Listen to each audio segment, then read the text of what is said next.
Yusuf itu punya potensi memimpin yang Allah kasih. Makanya dia dimimpiin sama Allah, dia akan jadi penguasa. Tetapi dia di lingkungan yang nggak bagus. Orang tuanya memanja dia. Akhirnya apa? Allah buka kesempatan, jalan baru. Jalannya nggak enak lagi. Dibuang sama saudara-saudaranya. Setelah itu dijual sama saudara-saudaranya. Dari negerinya dia harus dijual ke Mesir. Dan waktu di Mesir dia harus mendapatkan kesempatan yang nggak enak. Jadi apa? Budak. Dari yang biasanya nyuruh-nyuruh, sekarang dia disuruh. Nyaman? Nggak nyaman. Enak? Nggak enak. Sulit? Sulit. Tetapi lihat, Yusuf berproses.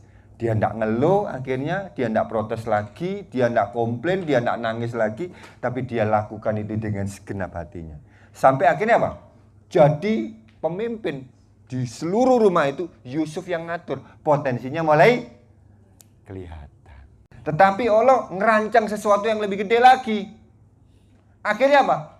Yusuf yang sudah di posisi dia menemukan potensinya selama ini sudah sangat dipercaya. Tante Potifar datang.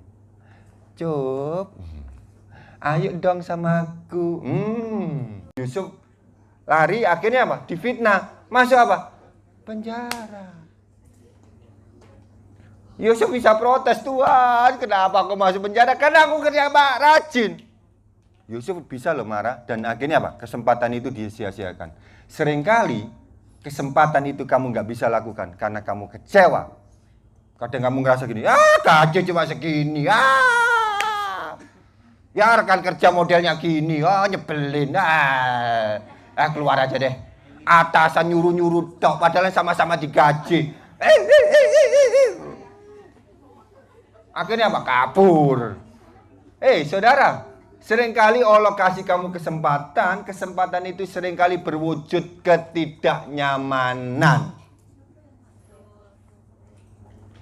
Seringkali kesempatan yang Allah berikan supaya potensimu keluar, itu sering berbentuk tekanan.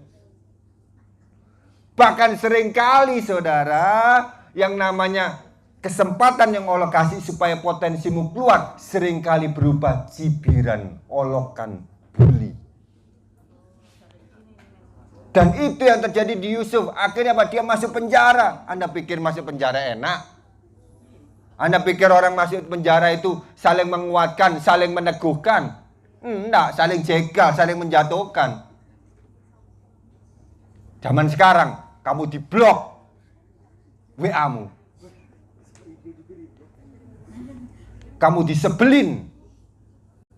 Dia nggak naruh muka sama kamu. Sakit saudara. Tapi saya kasih tahu, Yusuf ngalami itu. Apa yang Yusuf lakukan? Oke, sipir tidak suka sama aku, yang lain tidak suka sama aku, tak bantu semaksimal mungkin. Singkat cerita, Yusuf dipercaya sama kepala sipir, ngatur semua yang ada di penjara. Logistiknya, tawanannya, aturan shiftnya, semua Yusuf yang ngatur. Bahkan ngomong kasarnya, Yusuf bisa ngunci sendiri selnya. Kenapa Yusuf ditaruh di penjara? Supaya ketemu juru minuman dan juru makanan, pejabatnya raja, orang yang terdekat dengan lingkaran raja. Bukan menteri yang paling dekat sama raja itu. Yang juru makanan dan juru minuman itu yang terdekat sama raja. Karena kalau makanannya datang dari dapur, mereka yang merasakan dulu. Kalau ada sianida, mereka mampus duluan. Iya, itu orang paling dekat, orang yang paling dipercaya sama raja. Karena nyawanya raja ada di tangan mereka. Dan Allah tahu itu. Allah punya kepentingan Yusuf menemukan potensi kepemimpinan yang lebih gede lagi. Yang Allah rancang untuk Yusuf. Makanya harus dipenjara. Dan di penjara itu dia ketemu juru minuman dan juru makanan. Setelah Yusuf bantu, mereka bermimpi, kemudian Yusuf bantu, akhirnya salah satu dari mereka masuk lagi ke istana raja. Yusuf dilupain. Saudara, Anda berbuat baik, seringkali kamu dilupain. Seringkali kamu dikhianati. Seringkali kamu dikecewakan. Nggak apa-apa. Do your best. Give your best. Seperti Yusuf, tetap kamu lupain aku. Yusuf ngomong, ntar kalau kamu udah di istana raja, ingat aku ya. Lupa. Yusuf kecewa. Enggak, ya udahlah. Terserah, dia tetap lakukan yang terbaik. Olah tidur? Enggak. Suatu ketika rajanya dikasih mimpi yang menggelisahkan sang raja. Sampai enggak tidur berhari-hari. Akhirnya dia ingat. Kemudian dia datang, saudara.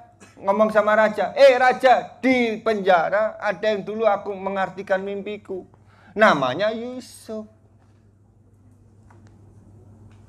Akhirnya apa? Yusuf dipanggil hari itu. Dan hari itu dia dimandiin, dikasih pakaian yang bagus, dikasih wangi-wangian, supaya rajanya nggak semaput. Karena kan dia dari penjara. Setelah Yusuf datang, mengartikan mimpinya raja, akhirnya raja bilang gini, wah keren. Terus raja tanya, solusinya apa?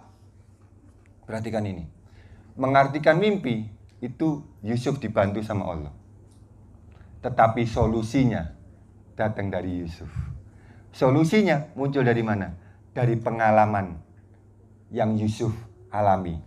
7 tahun dia di rumah Potifar, 7 tahun dia di penjara. Di situ dia punya pengalaman. Ingat, kesempatan yang Allah kasih, yang kamu lakukan sebaik mungkin, memunculkan pengalaman. Bukan cuma keahlian, tapi juga pengalaman. Dan itu yang mahal. Jadi waktu Yusuf ditanya, apa solusinya? Langsung Yusuf flashback dengan cepat. 7 tahun aku mengolah dalam kelimpahan, 7 tahun aku mengolah dalam kekurangan. Langsung dia ngomong, hendaklah Tuanku lakukan ini. Langsung Fir'aun ngomong, adakah di seluruh Mesir orang yang punya hikmat seperti dia? Semuanya kagum dengan solusi yang Yusuf tawarkan. Akhirnya ngomong, tidak ada Tuanku. Hari itu Yusuf diangkat jadi Perdana Menteri. Orang kedua di Mesir.